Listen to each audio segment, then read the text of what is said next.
Jaya Radha Madhava Punya Bihari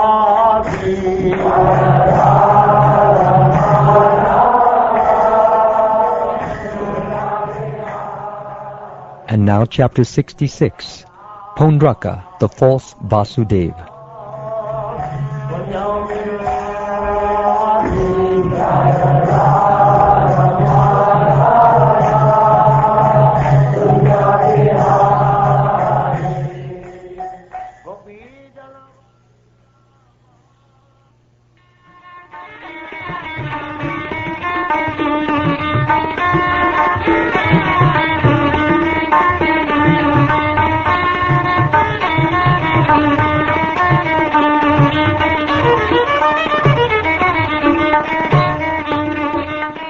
Shukdev Goswami said, O king, while Lord Balaram was away visiting Nanda's village of Vraja, the ruler of Karusha, foolishly thinking, I am the supreme Lord Vasudeva, sent a messenger to Lord Krishna.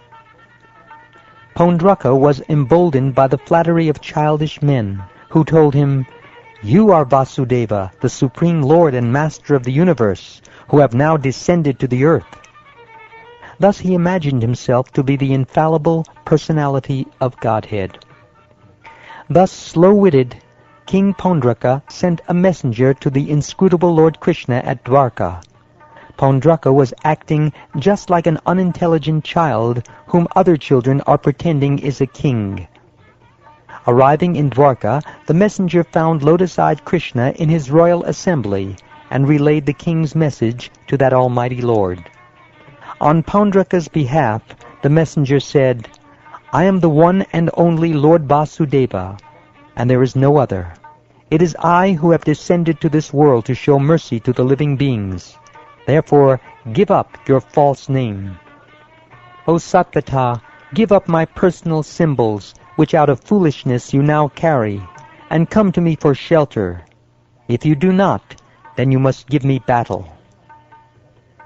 King Ugrasena and the other members of the assembly laughed loudly when they heard this vain boasting of unintelligent Paundraka. The personality of Godhead, after enjoying the jokes of the assembly, told the messenger to relay a message to his master as follows. You fool, I will indeed let loose the weapons you boast of in this way. When you lie dead, O fool, your face covered by vultures, herons, and vata birds, you will become the shelter of dogs. When the Lord had thus spoken, the messenger conveyed his insulting reply to his master in its entirety. Lord Krishna then mounted his chariot and went to the vicinity of Kashi. Upon observing Lord Krishna's preparations for battle, the mighty warrior Paundraka quickly went out of the city with 2 full military divisions. Paundraka's friend, the king of Kashi, followed behind, O king, leading the rear guard with 3 Akshohini divisions. Lord Krishna saw that Paundraka was carrying the Lord's own insignia, such as the conch shell, disc, sword, and club, and also an imitation Sharanga bow and Srivatsa mark. He wore a mock Kostubha gem, was decorated with a garland of forest flowers, and was dressed in upper and lower garments of fine yellow silk. His banner bore the image of Garuda, and he wore a valuable crown and gleaming, shark-shaped earrings. Lord Hari laughed heartily when he saw how the king had dressed up in exact imitation of his own appearance, just like an actor on a stage. The enemies of Lord Hari attacked him with tridents, clubs, bludgeons, pikes, rishtis, barbed darts, lances, swords, axes, and arrows. But Lord Krishna fiercely struck back at the army of Paundraka and Kashiraj, which consisted of elephants, chariots, cavalry, and infantry. The Lord tormented his enemies with his club, sword, Sudarshan disc, and arrows, just as the fire of annihilation torments the various kinds of creatures at the end of a cosmic age. The battlefield, strewn with the dismembered chariots, horses, elephants, humans, mules, and camels that had been cut to pieces by the Lord's disc weapon, shone like the gruesome playground of Lord Bhutapati, giving pleasure to the wise. Lord Krishna then addressed Paundraka.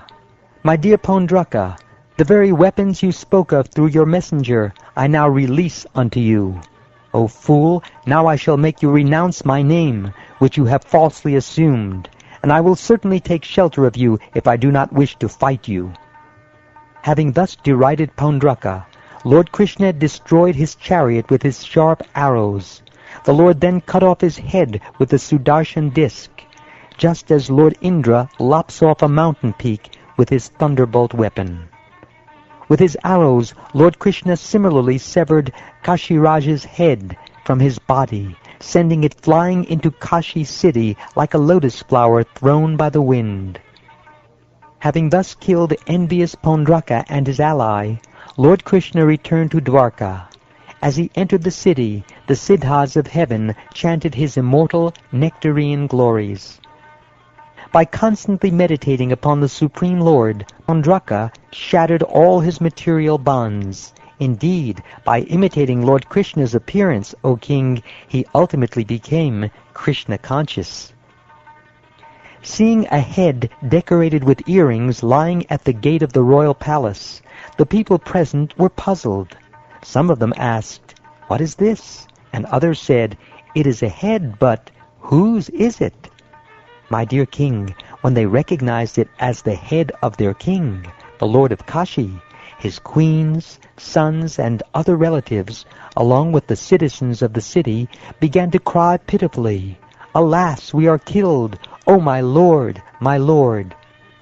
After the king's son, Sudakshana, had performed the obligatory funeral rituals for his father, he resolved within his mind, "Only by killing my father's murderer can I avenge his death."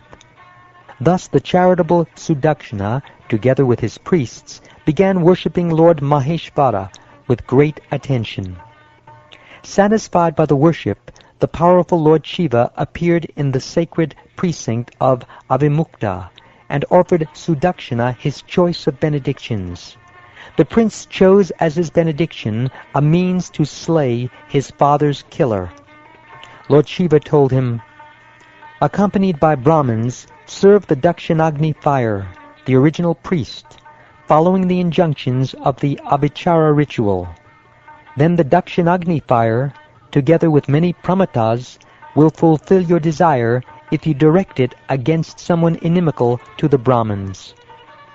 So instructed, Sudakshana strictly observed the ritualistic vows and invoked the Abhichara against Lord Krishna. Thereupon the fire rose up out of the altar pit, assuming the form of an extremely fearsome naked person. The fiery creature's beard and tuft of hair were like molten copper, and his eyes emitted blazing hot cinders. His face looked most frightful with its fangs and terrible arched and furrowed brows. As he licked the corners of his mouth with his tongue, the demon shook his flaming trident. On legs as tall as palm trees, the monster raced toward Dwarka in the company of ghostly spirits, shaking the ground and burning the world in all directions.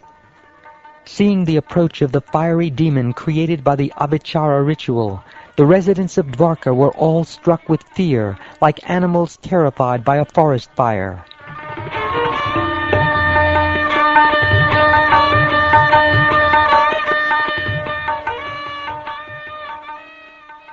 Distraught with fear, the people cried out to the Supreme Personality of Godhead, who was then playing at dice in the royal court, save us, O Lord of the three worlds, from this fire burning up the city."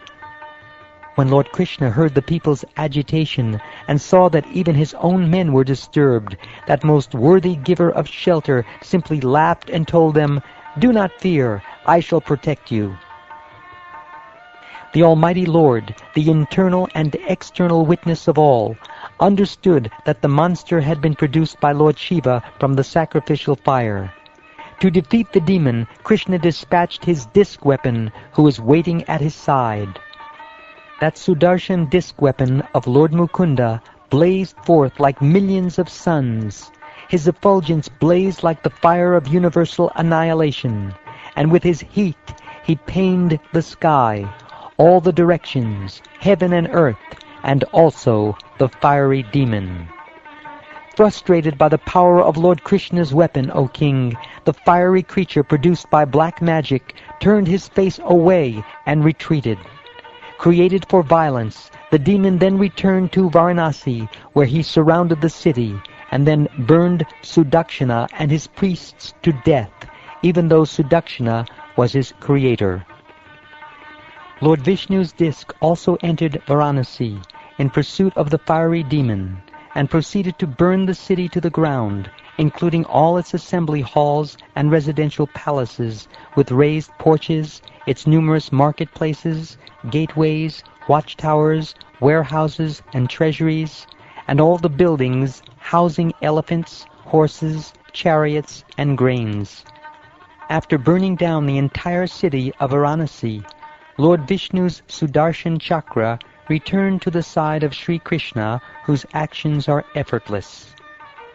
Any mortal who recounts this heroic pastime of Lord Uttama Shlokas, or who simply hears it attentively, will become freed from all sins.